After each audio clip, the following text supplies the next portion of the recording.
Mga idol, mga kaparmer, update tayo dito sa aking mga tanim na patola. Ayan, no? Ang daming bunga, ang lalaki na. Makalipas po ang 2 araw mula nung tayo po ay nag video dito. Ayan, at pwede na silang meron ng pwedeng harbisin, no? Maganda. Ang ganda ng mga size, mga kaparmer, tubid na tubid. Yan, no? Oh, kapal ng bunga yun dito sa gilid, oh. Ito ko, ayan, daming bunga niya, no? Hanggang doon. Tapos doon, daming bunga. Napakaraming bunga. Tapos ayan, oh, kitang kita, di ba, mga kapartner? Dito sa kabila, ayan, oh, kahit dilaw na yung dahon, pero makikita nyo sa ibabaw, ayan, ang daming bunga. Pero pag tingin sa ibabaw nyan ay green, kasi itong mga nandito sa ibabaw na dahon ay yung mga lumang dahon, kaya ayan, kaya dilaw pa sila. Pero yung nasa ibabaw nyan, mga kapartner, ay talaga naman green na green at napakaraming bunga ng ating mga patola na tawag dito sa patola na to, Primera Grande F1. Ayan, oh, lalaki ng bunga, mga farmer. Oh, ganda, diba? Pakita ka naman kay Imas. Ayan, oh, si kay Imas, sa lukawan pa kasi ako nag-i-spray. Ginagamit ko itong sprayer na to pang dilig ng abono.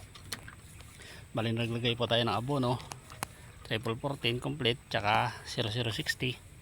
Siyempre hinaluan natin isang lata ng sardinas ng Growers Bet 1000 plus para maganda. Yan, mas lalong gumanda ang ating mga patola. Ang lalaki, nakakatuwa sila, mga kaparmer, no? Kitang kita sila, kitang kita ang dami at ang lalaki, ano. Diba? Zoom natin, ayan, oh, kitang kita ang daming bunga, oh. Kaya masasabi ko po sa variety na to, napakaganda. Primera Grande F1, napakaganda, napakaraming mamunga. Oh, ano, sumin natin dito. Oh, yan, oh, dami, yung lalaki. Tsaka kagandahan pa dito, halos puro diretso, wala po tayo makikitang liko, puro diretso lang yung bunga, mga kaparmer. Ayan, oh, ang gaganda pa. Kaya siyempre pagka ito, katunayan yan talaga na babad pa sa tubig nung mga nagdaang mga araw, ito nakaka-recover pa lang. Kaya ayan, ang gaganda pa rin ng ano. Ito, tingnan nyo ito, oh, ito, dahil bunga nyan, dire-diretso po yung pamumunga nya, dire-diretso. Kaya sulit na sulit tong binhi na Primera Grande.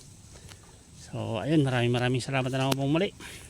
Hanggang dito na naman po ang inyong Kaimas Agri, Kaimas Vlog, na nagsasabi masaya ang buhay pag may mga tanim ng gulay.